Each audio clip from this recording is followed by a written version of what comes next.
Welcome to the Questions Asked podcast.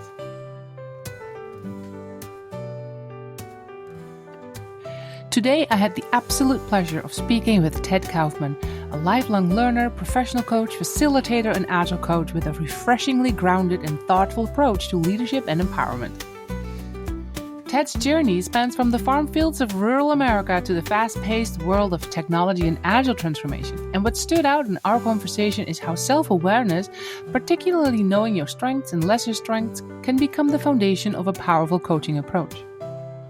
Together we explored what it means to enable yourself so you can truly empower others, how your unique path can be your greatest asset, and why leadership really is everyone's business. It's an insightful and heartful conversation full of practical wisdom and authentic reflection. Here's Ted Kaufman. The topic that you're bringing for us today is empowering yourself to empower others. You are an Agile coach, but also a professional coach. And I know that you're also a mentor for other coaches. So the topic that you brought in, I'm guessing it's connected to all the different things that you do, but why don't you explain to me what the topic means to you? Sure. And minor tweak, and this is where I think words really matter. So really the title is around enabling yourself to empower others. And I think there's a key difference there. And I wish my brain would remember all the little details about it. But when I was Googling like what different titles and what different words, it was really the enabling part was so important because it's taking time and space to really kind of hone yourself, to make yourself a better version of yourself. And by doing so, then what that's going to allow you to do is to empower those around you. And where I say the words matter so much in that really kind of comes from, I believe it was a training that you did, a free session that you did, Natasha, where it was talking about like kind of that getting to that growth mindset and how our words and our thoughts, how much they impact and drive what our actions are. And then our actions then, I mean, this is circular and this is all interconnected here. They then connect with what we're doing. So for instance, if you tell yourself, oh, I'm not good at that. Oh, I can't do that, etc., then you are more likely to then come up with an action game plan of, I'm not going to sign up for a course. I'm not going to put myself into a situation where I might grow on this, etc. But now if you change that word to, for instance, like, I'm not great at it. Okay, slight variation there. Now you haven't said you can't do it. You just said you're not great at it. What could you be though? Great question there, right? And so now your mind goes to, well, maybe I can do this. And now your action changes to, maybe I will sign up for that class. Maybe I will go to this free event that's being hosted or whatnot, or put myself out of my comfort zone just a little bit. And then that's when you're going to start to find yourself growing. Yeah. And then the key part about this is to, for me, it's that you have to recognize that you don't live in a silo yourself.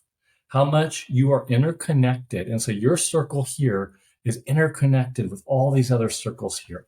And so it's not just you, it's how you are interacting with the systems around you and the systems, how they're influencing you. So others' words, for instance, and actions heavily influence what you do. And times when you're feeling disempowered, when you're spiraling down, you might have a one-on-one conversation with someone else that they change your mindset slightly, which kind of comes into the coaching bit that I've been focusing on. And then when you have that changed mindset, so their words and actions influence you, that can actually start to spin you up or to spin you down too, right? Like we influence each other. And so the key about this is how interconnected we all are. So it's not just enabling yourself. What if? It's enabling yourself to empower the team around you, but others enabling themselves also empowers you. Oh, so you're making that connection to that class we did on action and identity and how we're constantly, it's like a self-reinforcing cycle in a way. Oh, we're saying, oh, we're not good at that. And, you know, not going to do it. But it's just, well, I'm not good at it yet, but I could learn it, or I can get some mentorship, or I could get some advice. Then I'm able to actually take things in my own hands in a way. And you also, so it also ties into like, you have a wonderful course at the Agile company around systematic coaching. And so it really kind of ties into that too, that if you think about it, we're just not individual silos. We're all tied together with our thoughts, with our actions. And so it's both individually within yourself, but then it's how within yourself, how you do and connect with other people. So for instance, like in my organization, we have a really cool program. Like you go through 2 orientations when you come in. You go through a very standard one, which is kind of like a, hey, welcome to the company. Here's what the company is about. But then there's a second one that every employee is required to go to. And it's known as leadership is everyone's business. And it really kind of ties into this concept of how we need to enable ourselves to then empower others. And so essentially what you do when you go through the second course is about, it doesn't matter what your title is. You don't have to be a formal leader to lead others. It's all about how do you essentially use your strengths to then empower others to grow themselves. And therefore, it's not just up to your leader to lead, it's up to every individual within the team to do it, which comes full circle back around to how we're all interconnected together. Yeah, we're all accountable to each other in a way. If we all can grab that leadership role and sit in it, then we also are more accountable to the actions that we actually do. You're being also viewed as a person that has influence, and it's not just, didn't work out, let's not talk about it. No, it didn't work out. Let's talk about it. What did we learn from it? And how am I growing in my leadership, wherever I am in the organization? That sounds like a brilliant course. It absolutely is. And it's one that I haven't worked at a lot of organizations. I've worked at, a couple when I was younger, and then really I spent like 18 years in higher education, and then I made a leap, and that was hard to do, really, to leap over into a different organization, because you're leaving your nest, your comfort zone, and now all of a sudden you're in this new organization, and you go from a closed office, and like when you're a little bit more on the introvert side, like closed office, closed space, to open office. I mean, I literally went home a couple of times, like crying at the end of the day, because it was just overwhelming. I'd never been in that sort of an environment. And so this is also key to all of this, is that nothing stays the same. And you can't stay the same yourself, because you have to recognize if you stay the same, you have that choice to stay the same. But the reality is the rest of the world is still evolving, still moving. You're not that silo. You are connected to all these other circles, and they are all changing and growing, and there's external factors influencing all of this. So sure, you can stay the same if you want to, but at some point you're going to find that you're going to be really missing out. And so that comes to the fact that nothing is static. Everything is dynamic. Everything is continually integrating. And so we constantly have to be thinking about, how do I enable myself to be a better version of myself, so that then I can better influence, better coordinate with the rest of the circles and the rest of the people around me. And so you're really moving into that coaching space, and almost like the self-coaching part. Like, how do I take care of myself? How do I reconnect to each of the circles and the people that are constantly influencing me? It can be quite overwhelming, as you said. Even just moving from one job to the other, it's so different. You have to adapt.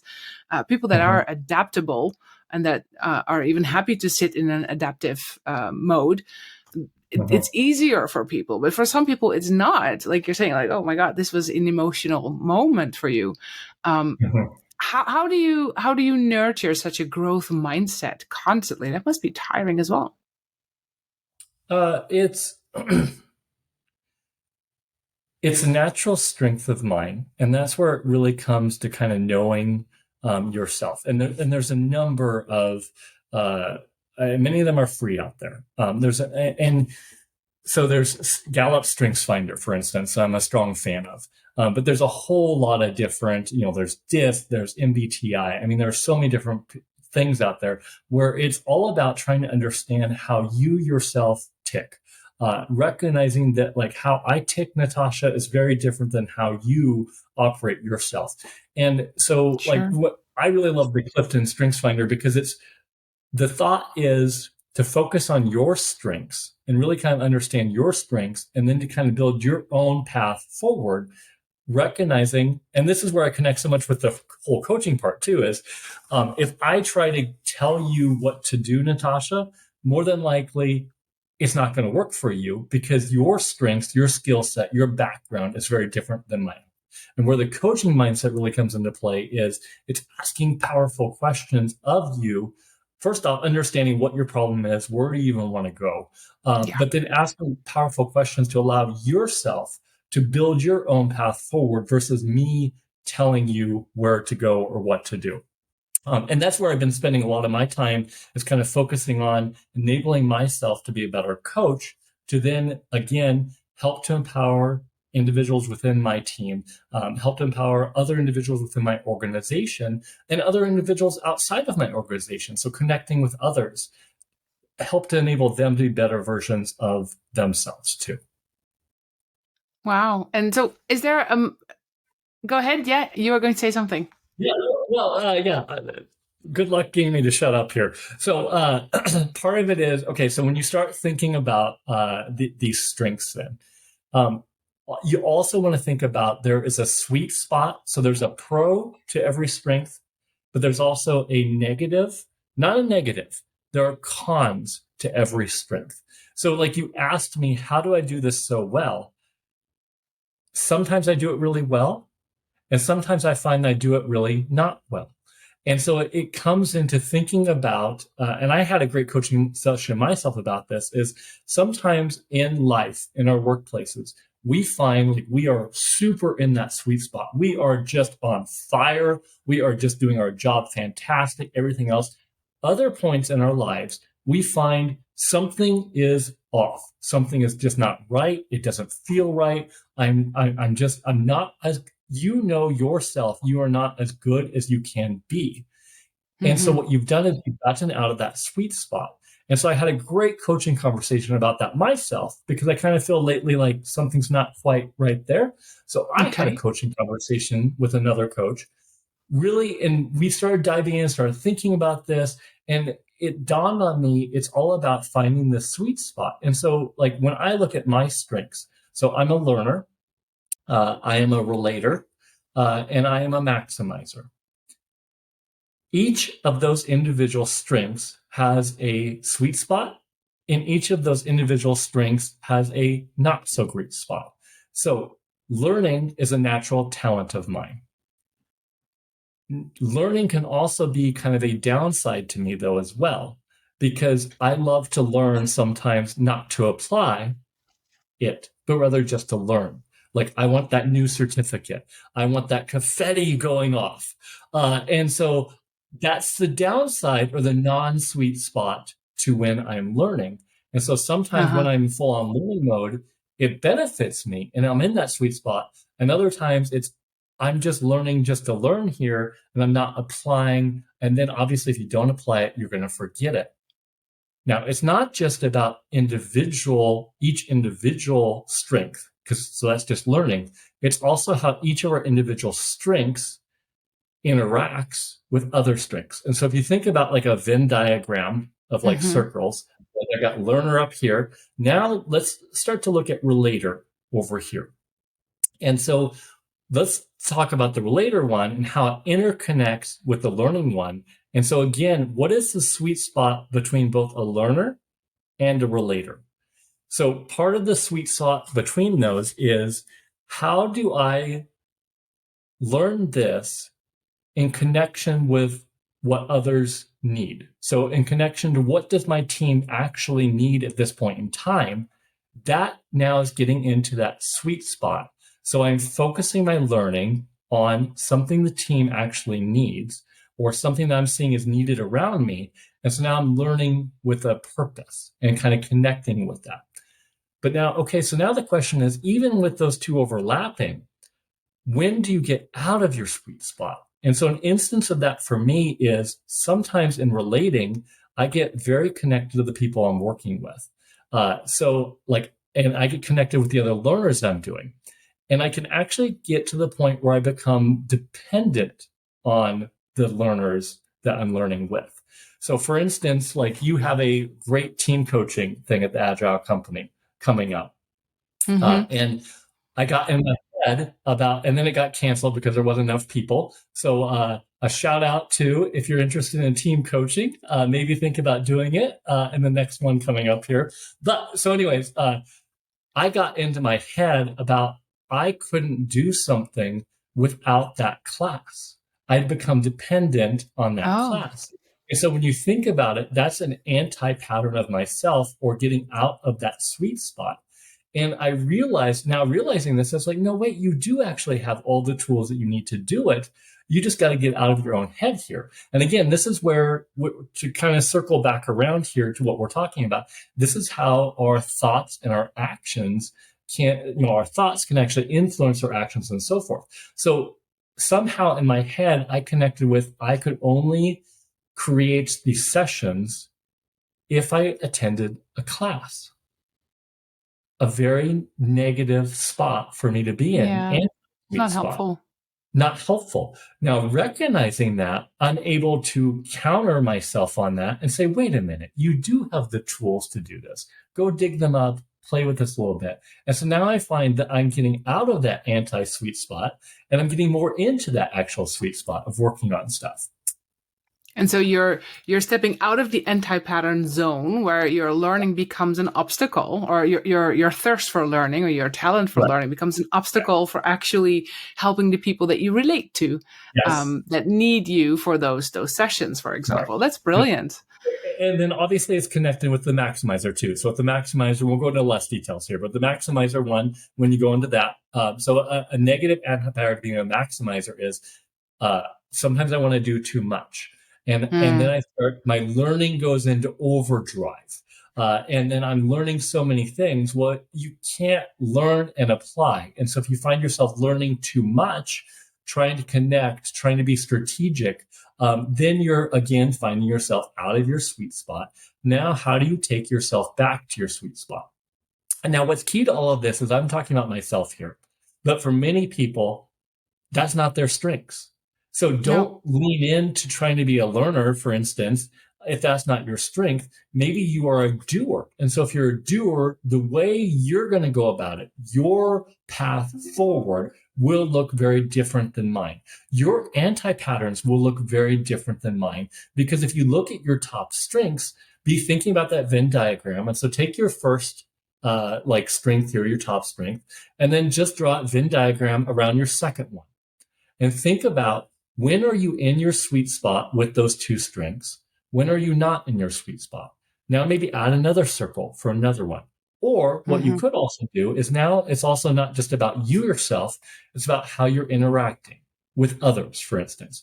So one of my lowest strengths is woo. Like, it is just not in me, woo. I have found ways to kind of be a little bit more woo-ish, like over the time, but it's not my top strength. It's more like number 33 for me. You mean with woo, you mean like influencing, wooing people, being able to charm them into listening to you, or yes. I find that hard to believe, by the way, Ted. And this is where we can change and adapt, right? So I've probably over the years learned to be more woo with it, and with doing podcasts like this. Obviously, you have to get out of your comfort zone, which again is that whole growth versus fixed mindset. How much of me not being a woo is because I've told myself I cannot be a woo. And then by actually doing things like this, you push yourself to realize, no, I actually can be a woo. But it maybe takes more energy for me to be a woo. And so when I'm talking about how you connect is, I have a counterpart. So shout out to Carrie Pond on here. She is a counterpart on my team. And so she, and same with the previous one that we had here. So Katie was the same thing. They were both heavy woos. This is about how your strengths, so my strength of being a learner, my strength of being a relator, how does that tie into the other teammates that I work with, their strengths, and so forth. And now, what is the overlap between them? So how can I connect, if I'm not a natural woo, if I'm not a natural influencer, how can I connect with a counterpart or someone else on my team that is a woo? how can I interact with them to use their strength to my benefit? And when I think about working with them, when do I like find myself in the sweet spot with them? So, connecting with them. When do I find myself like we are disconnected? Something is not quite right here. And thinking about how that operates, not just with myself, but with those around me. And then additionally, other people around me. And so there's a connection there, a part of that. And then what's so cool about all of this, and to tie it full back to when I find myself out of my sweet spot. So all of a sudden, holy cow, you have this idea through thinking about this. What a cool team activity to do around Yeah, all of it. absolutely. And I did not need Natasha's class. While incredibly valuable, and I do want to take it again, I did not need Natasha's class to actually come up with this. I came up with this on my own. Yeah. And so again, our thoughts, our words, they heavily influence what our actions are. And so we need to take time to think about, what are we thinking about? Where is our head? Are we in a growth mindset? Are we in a fixed mindset? What words are we using, etc.? And what is working or not working? Are we in our sweet spot? Or are we not in our sweet spot?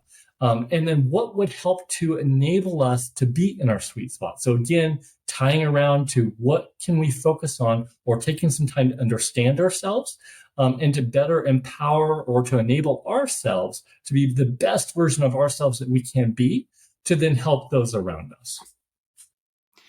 And when you were talking, Ted, about how you are a relator, also maximize, but the relator part, with that strength, you identified that there are people in your team that have a certain skill that you have less strength in.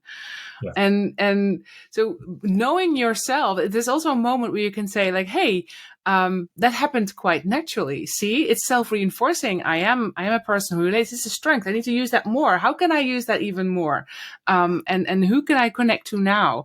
But then, as you say, there's also, you're not a woo person. So that sounds like a little bit of a contradiction in itself. Like you need to be able to go out there and connect with everybody. It's wonderful how that works. And being able to create your own Venn diagram. I mean, I'm guessing not everybody wants to do a strength-based test, or not everybody has the means or the will to do that.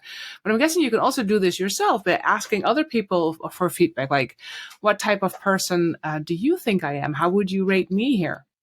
Yep, correct. Yeah, and also again, there's so many out there, and many of them are free out there, but you don't necessarily have to have that all. I mean, honestly, having a simple, like, just if you ever want to come to the Agile company, there are free sessions where you can get coached on too. I think that's pretty cool. Where literally just join a session and have a coaching conversation, and through a short little bit, somebody's going to ask you some questions. What are your strengths? Do you see as? That's all you need to know. Like, we all know our strengths. You don't need to go out and spend money. I mean, I do find incredible value in taking some of these assessments myself, but you don't need them. You don't need to spend the money. What are your core strengths? Now take each of your core strengths, your number one strength. What do you do? When do you find yourself with that strength in a super sweet spot with it? When do you find yourself maybe outside of that sweet spot? And now what's your second top strength that you have? Now overlap the two and think about, when is the sweet spot between when those interact, etc. Wonderful. And it could even connect into an activity around values, or what do you believe are your values? How does that connect now with your strengths, and how do they inform them or not? That's very interesting. I love the idea. We should totally create a whole session around that, Ted. And so, how do you, now that you found how one strength relates to the other, and how they have a sweet spot or an anti-pattern, when you realize that you have not been kind to yourself, or that you need to grow, for example, move from an organization, or there is a challenge that is just so big that you've taken on because you wanted to learn something and it's just literally not good for you. I remember that moment as well. What is your strategy to go sit in that growth mindset and say, hey, let's work on this. I am not doing something that's healthy for me. I'm not leaning into my strengths. How do you actually take that step? So again, this is going to be my strategy, but then think about what works for each individual listening to this, what works for yourself. So I'm going to throw out some instances here. This is really what's super cool is you're going to switch into a little bit of a mentoring mind frame here. So with mentoring, what you do is essentially, for those that are new to this, is with mentoring, you offer up, so you get an idea of where they want to go to. So Natasha, you are giving to me basically here, what I've heard you say is, I'm struggling a little bit here. I find myself out of my sweet spot. How do you get to your sweet spot? And so I'm going to give you, from a mentoring perspective, a couple ideas that have worked for me. Okay. And then I'll switch it around. I'll ask you what works for you, essentially. So with that said, what I found works for me is to get out of my own head. So maybe just, first off, maybe I'll spend a little bit of time in my own head, thinking about it. Like, that's important for me. But sometimes I can find I'm in an anti-pattern in my head, and I get into a very negative headspace. So in that case, what I have found myself is sometimes it's beneficial to coordinate with someone else. So to basically go to someone and say, hey, I'm stuck. Can you help me? Can you give me some either advice or just kind of what has worked for you? And then I can use that as sort of like some ideas, etc., from them. So like for myself, it's getting out of my own head, going and talking with some others. Or maybe a second one that I've done is sometimes just stop doing what you're doing and go do something fun. And so what that allows my head to do is I still think about it in the background, but it's like sometimes I'm just too zoomed in on one thing. I got to unzoom from this and then go a different direction. And then by going and doing something fun, now my head is relaxed and I come back to it and I have an aha moment like in the middle of the night. Of what I said to you, Natasha, like what like maybe sparks an idea within yourself? All right. So, well, I am thinking about the water cooler moment now that you were saying, like, it's exactly that. And I remember you going on vacation not so very long ago and we talked about that, like, let's get rid of that for a moment. But it's what you're describing is exactly that water cooler moment that, we're working on something really tough together as a team, or I'm trying to figure out something, or I've got a problem and I need to fix it. The moment you get up from your desk, either in the office or in your own home, and you go get some water or you go get a coffee and you look outside the window, you talk to a colleague or you walk the dog, or, a kid comes in, it doesn't matter. The moment your energy is less focused on that, the problem. Now, the moment you stop thinking about the problem, all of a sudden this door opens for solutions to come in. It feels sometimes like that the focus on that problem has been pushing out all sorts of ideas, because I'm only focused on the negative part, only focused on this. I'm stuck. This is a tough cookie that I'm trying to eat, and it just doesn't. It's difficult to chew, but you cannot do anything about that cookie if it's, if you're still chewing on it. Just spit it out, go get some coffee, and then maybe, eat something else. I don't know. It's an image that comes to my mind. So the water cooler effect for me, it's exactly what you're describing. Just get out of your head. That's a powerful technique, and it's so easy just to get up, just go on vacation or walk around the block, whatever.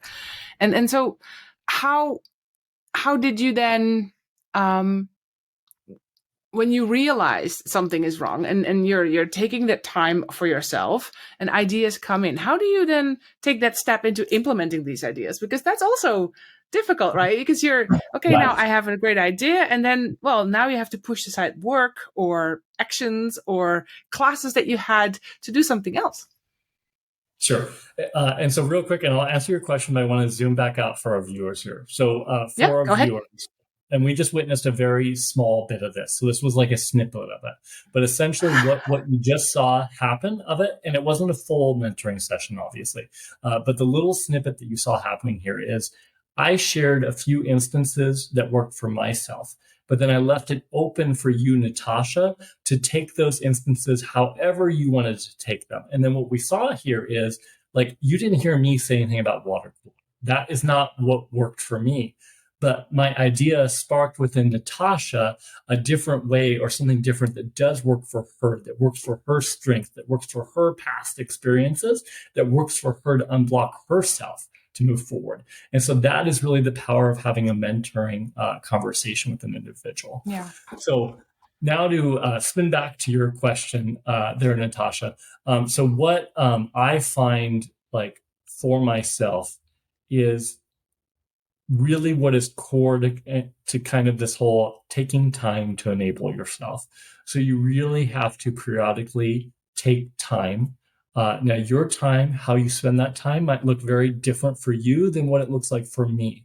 But it is the common thread probably is to take time to actually, like, practice different things, to put yourself out of your comfort zone, to grow, to take baby steps. Don't think about it as trying to all of a sudden become, I'm going to climb Mount Everest here. Think about, what can I do to just take one little step forward, one step out of my comfort zone? What does that one step look like? And this is really where kind of with the coaching bit and what I'm hoping to bring to my team, and why I have spent quite a bit of time enabling myself to learn how to coach, is because what I can do is I can create time and space for my teammates that are getting stuck, to actively listen to what they're saying and to help each of them to grow themselves one little step forward. Because part of the coaching arc or kind of conversation that you're going through is there's a lot of bits to it, and I won't get into that here. But essentially, one of the pieces is action. And so by asking questions, good questions, I can help the person that I am coaching. So this comes to empowering my team. I can help the individual, but I can also help the teams by asking good questions with doing it. And so when I now come back to myself, so that is kind of explaining the whole bit of it. When I come back to myself, it's realizing I'm not going to be perfect. And it's also realizing that I am going to go into my negative headspace. And I have done it many times. And I will continue to go into my negative headspace, get into my head about, I'm not a good enough team coach. I can't do this, etc. But sometimes you have to tell yourself and take a moment to breathe and just tell yourself, and maybe it's connecting with other people and getting that, like somebody else talks to you and says, no, you are really good at this.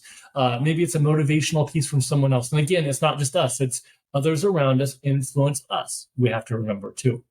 But it's, how do you take and how do you periodically, if you find yourself again out of your sweet spot, taking a moment, breathing, and thinking about what would bring me back into my sweet spot, or take me one step closer to my sweet spot. So Natasha, you may remember at one point I came to you and said, can I sit in on this other course a little bit here or whatnot? I had gotten myself into a very negative headspace. I had stopped coaching. I had stopped coaching almost everyone. And I was almost ready to just kind of give up. But I recognized I had almost kind of given up, and I did not want to give up on this. So then I had, just had an aha moment. I'm like, what do you need to get yourself back on track? And that was when I reached out to you. And now I am back in the game. I'm back in the saddle. I'm back to having fun with it, etc. Back to logging my hours. And so again, that was my path forward. Everyone's path forward would be a little bit different, though.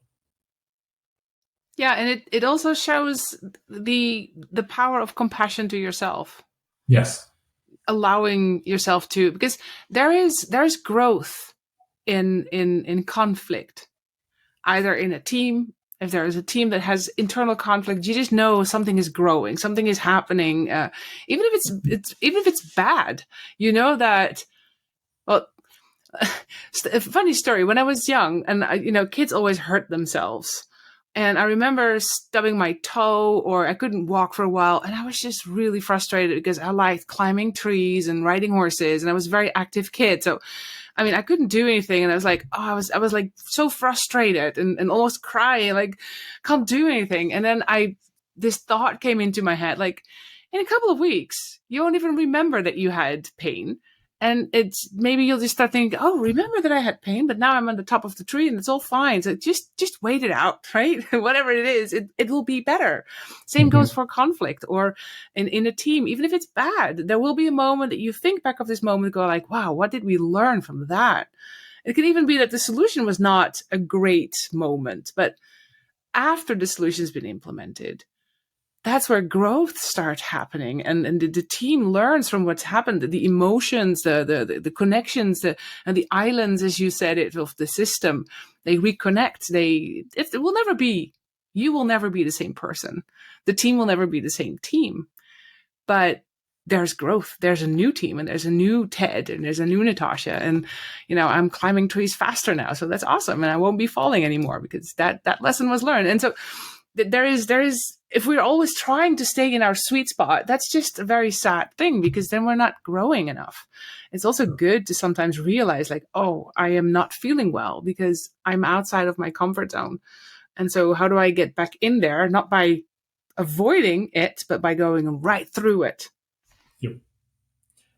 And to kind of build off of that, I'll also say that a downside to being a learner is that it's kind of like you can, when you learn a new skill, or this is just recognizing anytime you're learning something new. So anytime you're enabling yourself or you're learning a new skill, there is a point in time where, think about it like you can now see ultraviolet light.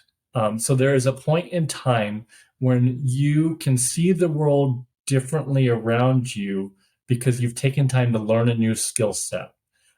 And so you can see the world more clearly around you, and that can actually be sort of overwhelming. Because when you start to really, like for instance with team coaching, when you start to really see all the possible anti-patterns, all of a sudden you can't unsee them, you can't turn it off. And so you see lots of stuff happening. And it's not just necessarily the team, like, but you just see so many levels of details and so many layers that you could never see before, that it can be quite overwhelming. And then also, if you think about just learning any new skill, you are learning whatever you're seeing it differently, you're seeing it more clearly. And sometimes a common anti-pattern there can be that then you get in your head that, this isn't the perfect solution, or I haven't got the perfect thing here. And so you want to give up because you see that it's not there. And so sometimes you need to take a step back yourself. And like your story that you told there is to see that, well, but you have grown, right? You can climb this tree faster than you can before. Yes, you did stub your toe. It kind of sucks, but you can grow and look at how you're doing it differently. And so to give ourselves grace and to give ourselves our own compassion, and to realize that when we're learning stuff new, we are going to stub our toes, etc. You are going to fall off your bike. You are going to scrape your knee. It is going to hurt. But maybe the best thing you can do is get back on that bike so that you can have more fun. Yeah, exactly. And maybe ask someone else to push you this time or hold you or whatever it is that you need, right? To find some help as well. Do I need training wheels? Or, I mean, there's so many pieces around it. Yes. And again, that's what do you need to move forward or to better empower yourself, to enable yourself. And I also want to say one other thing around this is what's so cool about it is I love to think about your team and this whole concept of empowering other people. A visual that comes to my mind is we have an organization within our group called Beacon, and I just love their graphic, but for multiple reasons. And so the graphic is it's a lighthouse, and it has multiple colors going around it, coming up to the top, and then obviously you shine out. And so what I love to think about is how that applies to the team. And so really what you are trying to do is you are trying to empower each of your teammates to have their moment to shine in the spotlight. Oh. And so when you think about when you are enabling yourself, think about how can you enable yourself to allow someone else the opportunity to grow their own skills or to better themselves, to have that moment to shine. It's not about yourself shining. And obviously others are enabling you to shine too, right? But it's all about thinking about how do you enable others to shine. Wow. So, and this then ties into working on myself, my own growth mindset, so that I'm enabling an entire team of people to evolve and self-organize at one point. Is that where you're bringing this towards? Yes, exactly. And to shine too, right? So for instance, it's like, do you want to take a directive approach where you're the one that's always shining? But I think where the true power of the team comes out is when you really give that opportunity for everyone, empower everyone to have that moment where they step up. And it ties back to that whole leadership is everyone's business, right? That everybody has the opportunity to come up and to really bring the best version of themselves. And if you think about a team truly going into that just total perfect sweet spot, perfect like growing, etc. It's all about enabling yourself, each of us enabling ourselves to empower those around us, and then how that helps to benefit everyone in the process. Yeah, yeah, it's tough business today with leadership. Well, the world today is in such a turmoil that there are so many things that we need to balance out, and that we need to hold into our own mind system. Sometimes we forget that we also need to stop and let other people speak, and let other people also have a place, especially as a leader or as a manager or someone who is, an organizer. And as you say, you said I'm a maximizer, and there are also some some anti patterns that you probably moving into, being too perfect and taking stuff from people. I have that myself. I'd love to do everything myself, but no, you need to be able to say like, okay, I trust you. You're the one for this job. I trust you do it well. And if it's not exactly the way I want it, then it's perhaps even better. So, or we'll figure it out afterwards. But at least allow that person some space to shine in, and also to develop themselves so that they can become better with their Venn diagrams and their strengths and their anti patterns. And to lean into them too. So one of the best things, well, I don't know, best and worst. I mean, it's easy to judge, for others to judge us, and I'm sure there are people that judge me and what I've done, and I for certain judge myself too, right? Like a lot, probably way too much than I should. So one of the key bits when I came to this company, when I got out of my nest of working in a very specialized area, and I was just like, I was the expert in my realm and my old company, and then I come here and I was super excited. But I mean, when I took this role so I'm a data analyst, but I also do the Scrum Master persona. So I had never I read about. Obviously, I have some base certifications in Agile from the Scrum Alliance, but I'd never participated in a daily stand-up, let alone actually like ran one. And so, a little bit overwhelming when you step into this. Okay, I'm facilitating all of these things, etc. And so for myself, it was okay. What do I need in this environment? So when you come to that, how do you enable yourself? What does the environment need in me now that I can really focus on? And so what I decided is I have to focus in on learning how to facilitate. That is where I got to start because I have no background also in Salesforce, which again, people can judge me on because I have no background in it. Why the heck is this person like here? Like it's pretty ridiculous when you think about it. But what can I do to actually like help this team out? And what I saw when I looked at my surroundings is I saw a ton of experts. I saw a ton of people that, man, these people can shine. These are brilliant people around me. And I asked myself, what can I bring to this already incredible team? And I decided it was facilitation. And so I spent a lot of energy on facilitating, not on learning Salesforce, not on like learning all the technical details, which again, people can judge me on, fairly judge me with it. But how can I bring value to this team is facilitation. And so by really honing in on facilitation, I was able to build like what I talked about there with like, how do you enable different voices on the team to be heard, different voices on the team to rise up and to shine their expertise. Okay, so now they're shining. Okay, but maybe somebody's shining too much. How can you encourage other people for their voices to be heard so that now we're getting a more full picture of the entire environment? And so I really focused in on one skill, facilitation. Once I honed that one skill, then I re-asked myself the same question. Okay, now looking at this team, dynamics have changed, etc.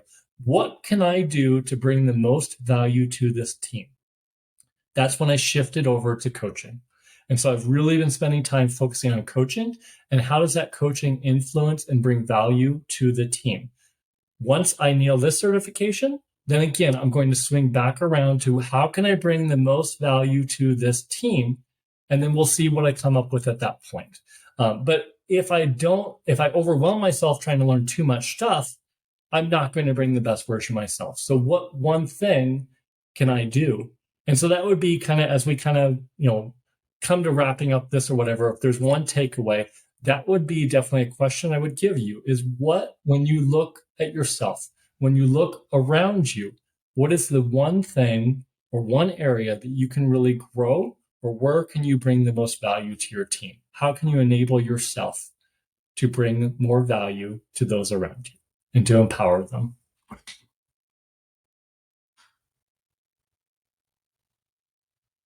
I believe you're muted, Natasha.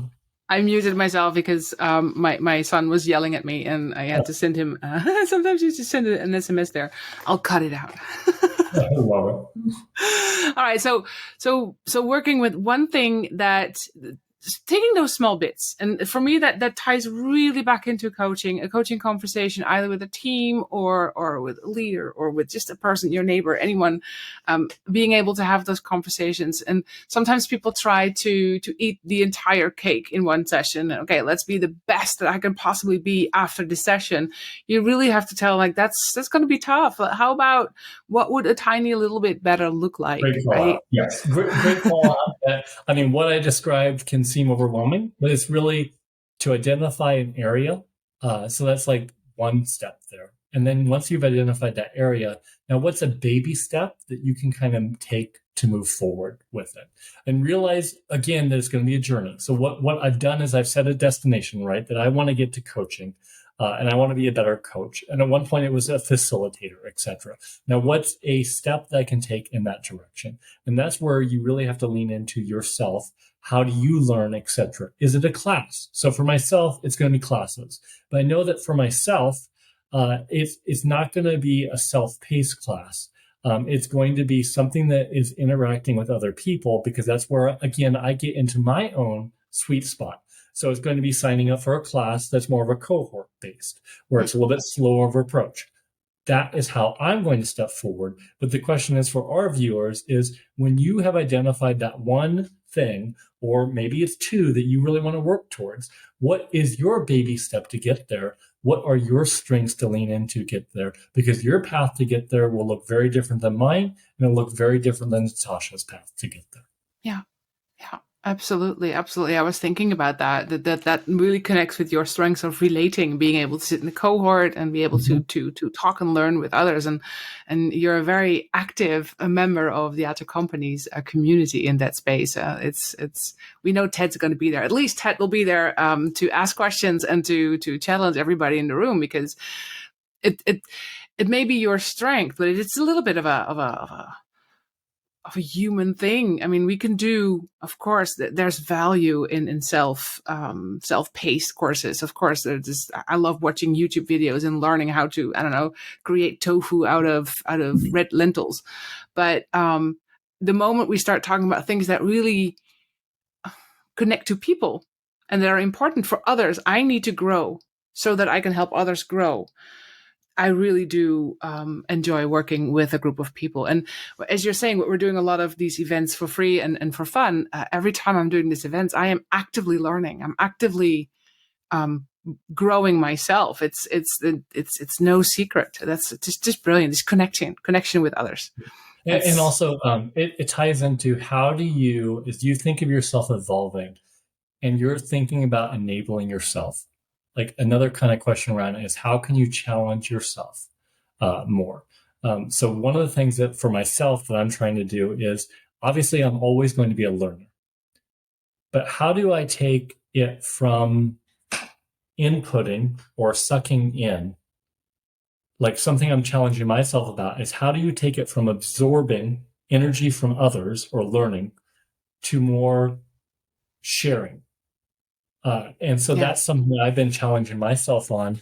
And it's part of like, this is uncomfortable for me being here today. I look calm. I'm not calm. This is uncomfortable for me.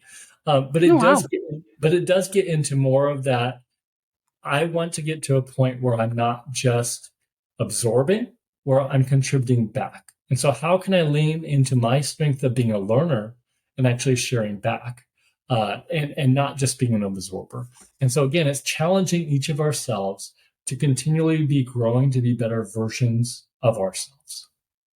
It's brilliant you bring that in. It really taps into that. If you really want to learn a skill, you have to have it, grab it, integrate it, read it, talk about it, but you also have to put it in place. You have to kind of do something with what you've learned, and then you have to teach it. That's the third step of mastering something, is when you are able to teach it so that you are able to, it really anchors any type of learning. And I can see how you're doing that today in the podcast, because you kind of taught to the people that are listening here, like, what's the difference between coaching and mentoring, or how to even be still a coach when you are giving advice. I thought that was brilliant, the way you're explaining that really quickly. It seems like you've mastered it. So that's part of growth in a way as well. And it ties into two, it's that, again, like all of these are interconnected topics. But when you think about how our words and our thoughts influence those, not just ourselves and our own actions, but those around us. And so it's thinking about how can you take your strengths, how you bring value, how you are enabling yourselves, and how much that impacts those around us, and how random little things, so like showing up to a webinar or something, that doesn't just impact you, it impacts all the other people that showed up there. And you may walk away with something, but you're showing up to some of these different events, etc., actually helps others. You're giving a kind word to somebody when you see it. So we have a system called Bravos in our company. But essentially, it's a shout out to someone. You're giving a shout out to someone. You're seeing something positive in them. How much your words there can really have a huge impact on what that other person does, or how interact with their days. Yeah. And that all circles now back to when you said we're not little islands. We are entire systems of who we are, and whatever happens to us every day, our conversation today, people listening to you when it's posted, we're all influencing each other constantly. So better be mindful about it. Yep. Yeah, I like that. I like that idea. Ted, I had a whole bunch of questions and I didn't get to ask one because you answered all of them one by one. It was brilliant to talk to you. Now that you are sitting in your empowerment of growth and helping others grow through your own work on yourself, what is next for you? Where are you bringing your learning next?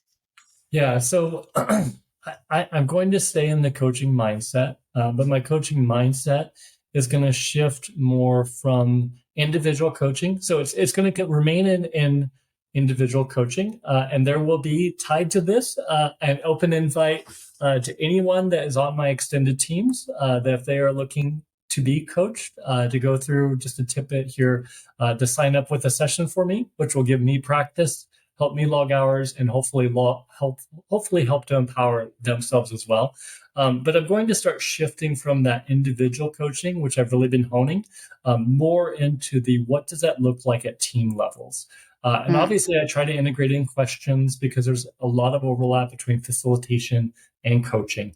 But what I'm doing is kind of integrating it in a lot more in smaller environments. So doing smaller breakouts with just kind of a couple people at a time, where then you start to recognize the differences between individual coaching and group coaching. And then obviously integrating that more into how do you truly take that to more of the team thing and just kind of take my team coaching to the next level.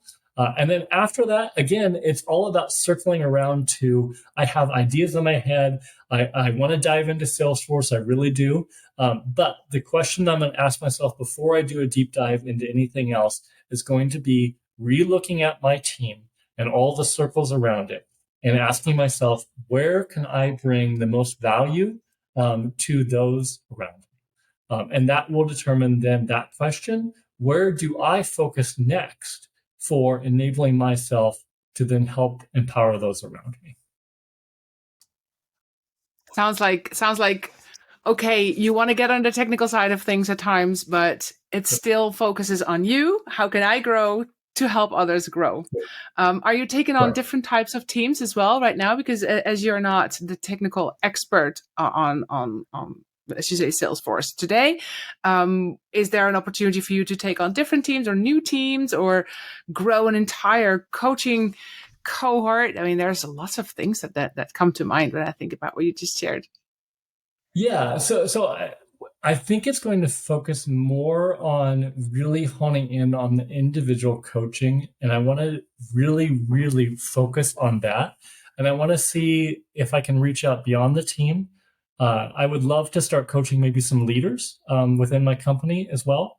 So, really kind of looking at that and honing in on that. And then obviously, we have a very large team, so we have sub teams kind of within it. And so I think the focus is going to be kind of working on those. I'm mentoring a very talented person that's stepping into the BA role. So it's obviously still mentoring with her and kind of stepping back maybe with those other teams I'm working with and kind of, again, how can I kind of take that coaching mindset to help kind of those sub teams within our too large of a team? How can I kind of help those individual groups? And then really focusing on how can I take my individual coaching and kind of apply that more within the organization, hopefully. Wow. Sounds like they're lucky to have you, Ted. And thank you for all your tips. And I'm hopeful that people will reach out to you from your organization. Are people from outside of your organization also welcome to connect with you, maybe via LinkedIn or other sources that you might want to share? Absolutely. So obviously LinkedIn, feel free to connect with me. And then I'll say, otherwise, the Agile Company. There are a ton of free sessions. You will likely see me at them. I can't join them all, but you will likely see me at them. And there are also, for anybody that is feeling stuck at this point, I just want to make sure that I call out that visit the Agile Company. They do offer free coaching sessions where you're able to connect with people like myself and others that are learning to be a coach. And so you can either practice being a coach if you're interested in it. And it's a safe, very safe place. We only do positive feedback when you're in these sessions. And that is because you are learning, just kind of stepping into this framework. If you decide to sign up for a class, you will get all kinds of feedback. To start with, you'll just get positive feedback. But if you just have an idea, if you're stuck on something, feel free to join one of these free sessions, either with coaching or the other training sessions that the Agile provides. And hopefully I will see you in one of those sessions. Oh, wonderful. Well, thanks for advertising the Agile Company. That's the way you speak about how those classes and the coaching that's around it, how that has affected you and influenced your own growth. It's brilliant. It's beyond brilliant. And thanks for sharing. And this, of course, we'll probably share this with the Agile Company as well. Thank you so much, Ted. It's been brilliant talking to you today. I love it. We need to do another one on something else, on feedback or on whatever it is. Next time you learn something, you come share it again. Love it. Sounds wonderful. Thank you, Natasha, for enabling me. Really yourself. What you have done is you've enabled yourself to really empower others like myself to shine. And so thank you for having the Agile Company. And thank you for all of the spaces that you have provided that allow people like myself to really shine. Oh, thank you for saying that. That's wonderful.